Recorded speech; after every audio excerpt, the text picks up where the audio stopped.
Chapter 5, The Birthday Bash. I got used to the way Fudge looked without his top front teeth. He looked like a very small first grader. Dr. Brown, our dentist, said he'd have to wait until he was 6 or 7 to get his grown-up teeth. I started calling him Fang because when he smiles, all you can see are the top 2 side teeth next to the big space. It looks like he has fangs. My mother didn't like that. I want you to stop calling him Fang, she told me. What should I call him, I asked. Farley Drexel? Just plain Fudge will be fine, my mother said. What's wrong with Farley Drexel? I asked. How come you named him that if you don't like it? I like it fine, my mother said, but right now we call him Fudge. Not Farley, not Drexel, and not Fang. What's wrong with Fang, I asked. I think it sounds neat. Fang is an insult. Oh, come on, Mom. He doesn't even know what Fang is. But I know, Peter, and I do not like it. Okay, I promise to never call my brother Fang again. But secretly, whenever I look at him, I think, my brother, Fang Hatcher. Nobody can stop me from thinking. My mind is my own. Fudge is going to be 3 years old. My mother said he should have a birthday party with some of his friends. He plays with 3 other little kids who live in our building. There's Jenny, Ralph, and Sam. My mother invited them to Fudge's party. Grandma said she would come over to help. My father couldn't make it. He had a Saturday business appointment. I wanted to go to Jimmy Fargo's, but my mother said she needed me to supervise the games. The kids were invited from 1 to 2:30. That's only an hour and a half, my mother reminded me. That's not so bad, is it, Peter? I don't know yet, I told her. Ask me later. The kitchen table was set up for the party. The cloth and napkins and paper plates and cups all matched. They had pictures of Superman on them. Right before party time, Grandma tried to change Fudge into his new suit. He screamed his head off. No suit! No suit! No, no, no! My mother tried to reason with him. It's your birthday, Fudge. All your friends are coming. You want to look like a big boy, don't you? While she was talking to him, she managed to get him to put on his shirt and pants, but he wouldn't let her put on his shoes. He kicked and carried on until my mother and grandmother were both black and blue. Finally, they decided as long as he was in his suit, his feet didn't matter, so he wore his old bedroom slippers. Ralph arrived first. He's really fat, and he isn't even 4 years old. He doesn't say much either. He grunts and grabs a lot, though. Usually his mouth is stuffed full of something. So the first thing Ralph did was wander into the kitchen. He looked around for something to eat, but Grandma was guarding the place. She kept telling him, no, must wait until the other children come. Jenny arrived next. She was wearing little white gloves and party shoes. She even carried a pocketbook. Besides that, she had on dirty jeans and an old sweater. Her mother apologized for her clothes, but said she couldn't do anything with Jenny lately, especially since she had taken to biting. What does she bite? I asked, thinking about furniture or toys or stuff like that. She bites people, Jenny's mother said, but you don't have to worry about it unless her teeth go through the skin. Otherwise, it's perfectly safe. I thought, poor old Fudge, he can't even bite back since he hasn't got any top front teeth. I looked at Jenny. She seemed so innocent. It's hard to believe she was a vampire. Sam came last. He carried a big present for Fudge, but he was crying. It's just a stage he's going through, his mother explained. Everything scares him, especially birthday parties, but he'll be fine. Won't you, Sam? Sam grabbed onto his mother's leg and screamed, Take me home! Take me home! Somehow, Sam's mother untangled herself from Sam's grip and left. So, at 5 after 1, we were ready to begin. We had an eater, a biter, and a crier. I thought that 2:30 would never come. I also thought my mother was slightly crazy for dreaming up the party in the first place. Doesn't Fudge have any normal friends? I whispered. There's nothing wrong with Fudgy's friends, my mother whispered back. All small children are like that. Grandma got them seated around the kitchen table. She put a party hat on each kid. Sam screamed, Get it off! Get it off! But the others wore their hats and didn't complain. My mother snapped a picture of them with her new camera. Then Grandma turned off the lights and my mother lit the candles on Fudge's cake. It had chocolate frosting and big yellow roses. I led the singing of Happy Birthday. My mother carried the cake across the kitchen to the party table and set it down in front of Fudge. Sam cried, Too dark! Too dark! So my grandma had to turn on the kitchen lights before Fudge blew out his candles. When he was finished blowing, he reached out and grabbed a rose off of his cake. He shoved it into his mouth. Oh, Fudge, my mother said, look what you did. But Grandma said, it's his birthday, he can do whatever he wants. So Fudge reached over and grabbed a second rose.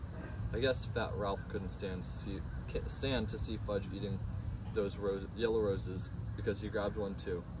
By that time, the cake looked pretty messy. My mother, finally coming to her senses, took the cake away and sliced it up. Each kid got a Dixie cup, a small piece of cake, and some milk. But Jenny hollered, "Where's my rose? Want one too?" because her slice of birthday cake didn't have one. My mother explained that the roses were only decorations and there weren't enough of them to go around. Jenny seemed to accept that, but when Grandma stood over her to help open her Dixie, Jenny bit her on the hand. "She bit me!" Grandma cried.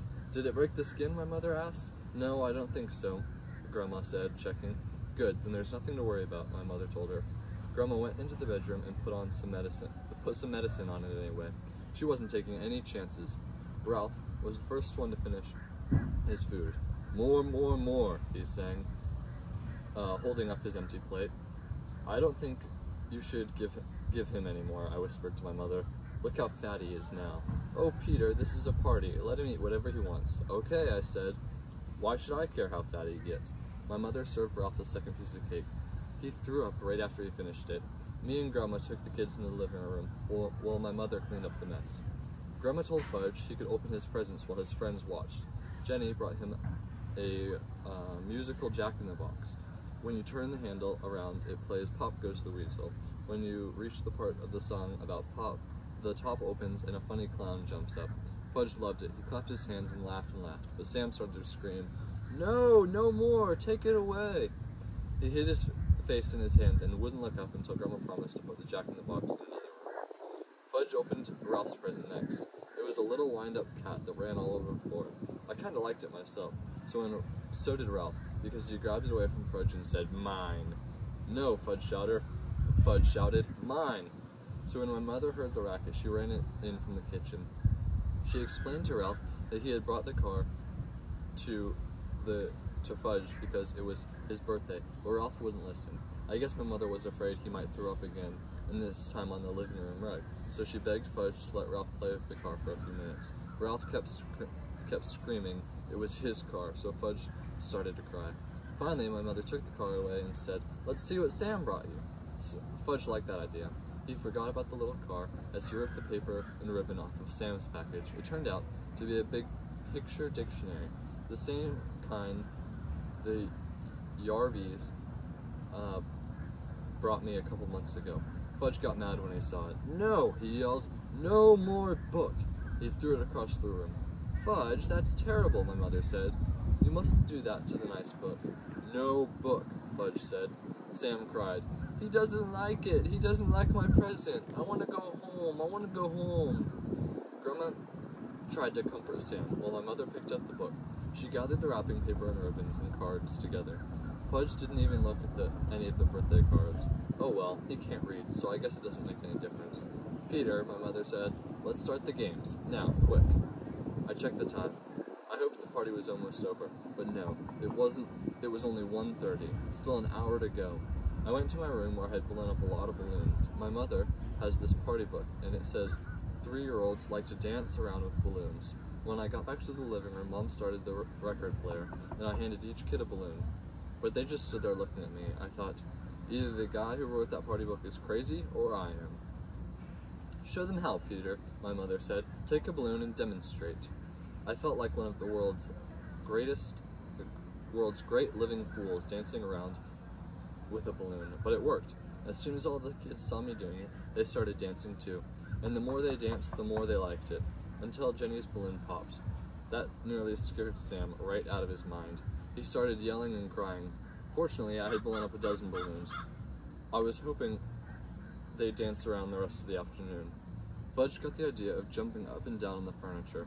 The others liked that too, so instead of dancing with their balloon, that's what they did. And soon they were running from room to room, yelling and laughing and having a great time. Then the doorbell rang. It was Mrs. Rudder. She lived in the apartment right under us. She wanted to know what was going on. She said it sounded like her ceiling was about to crash in on her any second. My mother explained that Fudge was having a little birthday party, and wouldn't she like to stay for a piece of cake? Sometimes my mother is really clever, so Grandma entertained Mrs. Rudder in the kitchen while Fudge and his buddies jumped up and down on his new bed. It was delivered this morning. Fudge hadn't even slept in it yet, so naturally, when my mother found out what they were up to, she was mad. "Stop it, right now," she said. "New bed, big boy," Fudge told her. Wasn't he proud? "You won't have a new big boy bed for long if you don't stop jumping on it," my mother said. "I know, let's sit down on the floor and hear a nice story." My mother selected a picture book from Fudge's bookshelf. "I heard that one," Jenny said when she saw the cover. "All right," my mother told her. "Let's hear this one." She held up another book. "I heard that one too," Jenny said. I think my mother was starting to lose her patience, but she chose a third book and said, "Well, we'll all enjoy this one, even if we know it by heart. And if we do know it by heart, well, we can say it together."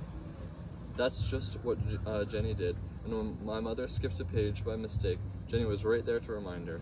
If you ask me, my mother felt like biting Jenny by that time. When the story was over, it was 2 o'clock, and Ralph was sound asleep on the floor.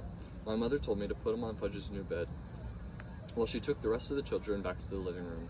I tried and tried, but I couldn't lift Ralph. He must have weighed a ton. So I left him sleeping on Fudge's floor and closed the door so he couldn't hear any noise. On my way back from the living room, I wished the others would fall asleep too. "Peter," my mother suggested, "why don't you show them Dribble?" "Mom, Dribble's my pet." "You don't go around using a pet to entertain a bunch of little kids. Didn't my mother know that?" "Please, Peter," my mother said, we still got half an hour left, and I don't know what to do with them anymore." "Dribble!" Fudge hollered. "Dribble, dribble, dribble!" I guess Sam and Jenny liked the way that sounded, because they started to shout, "Dribble, dribble, dribble," even though they didn't know what they were talking about. "Oh, all right," I said. "I'll show you Dribble, but you've got to promise to be very quiet. You mustn't make a sound. You might scare him, okay?" They all said okay. My mother went into the kitchen to chat with Grandma and Mrs. Rudder. I went into my room and came back carrying Dribble in his bowl. I put my finger to my lips to remind Fudge and his friends to be quiet. It worked. At first, nobody said a word. I put Dribble on the table. Fudge, Sam, and Jenny stood over his bowl. "Oh, turtle," Jenny said. "Yes, Dribble's a turtle, my turtle," I said in a soft voice. See, Fudge whispered. "They can all see," I told Fudge. "Nice turtle," Sam said. I wondered why he wasn't afraid this time. "What does Dribble do?" Jenny asked.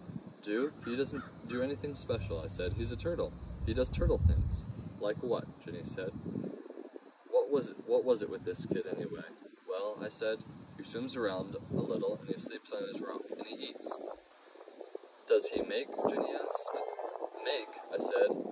"Make a tinkle?" "Oh, that. Well, sure, I guess so." Jenny laughed. So did Sam and Fudge. "I make tinkles too. Want to see?" Jenny asked. "No," I said. See, Fudge laughed, pointing at Jenny. Jenny had a big smile on her face. Next thing I knew, there was a puddle on the rug. "Mom," I hollered, "come quick!" My mother dashed in from the kitchen. "What, Peter, what is it?" "Just look at what Jenny did," I said. "What is that?" my mother asked, eyeing the puddle. She made on the floor," I said. "And on purpose." "Oh, Jenny," my mother cried. "You didn't." "Did too," Jenny said. "That was very naughty," my mother said. "You come with me." She scooped up Jenny and carried her to the bathroom. After that, Mom mopped up the puddle. Finally, the doorbell rang. It was 2:30. The party was over. I could hardly believe it. I was beginning to think it would never end. First, Ralph's mother came. She had to wake him up to get him out of the apartment. I guess she couldn't carry him. Next, Jenny's mother came. Mom gave her Jenny's wet panties in a baggie. That was all she had to do.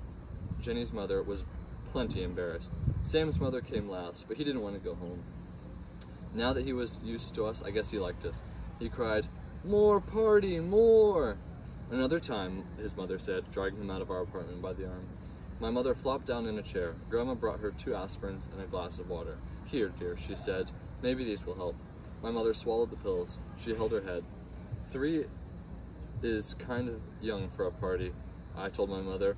"Peter Warren Hatcher," my mother began. "Yes?" I asked. "You are absolutely right." I flopped down next to my mother. She put her arm around me. Then we both watched Fudge work on his new Jack-in-the-Box. Later, when my father came home, he said, "How did Fudge's party go?" My mother and I looked at each other, and we laughed.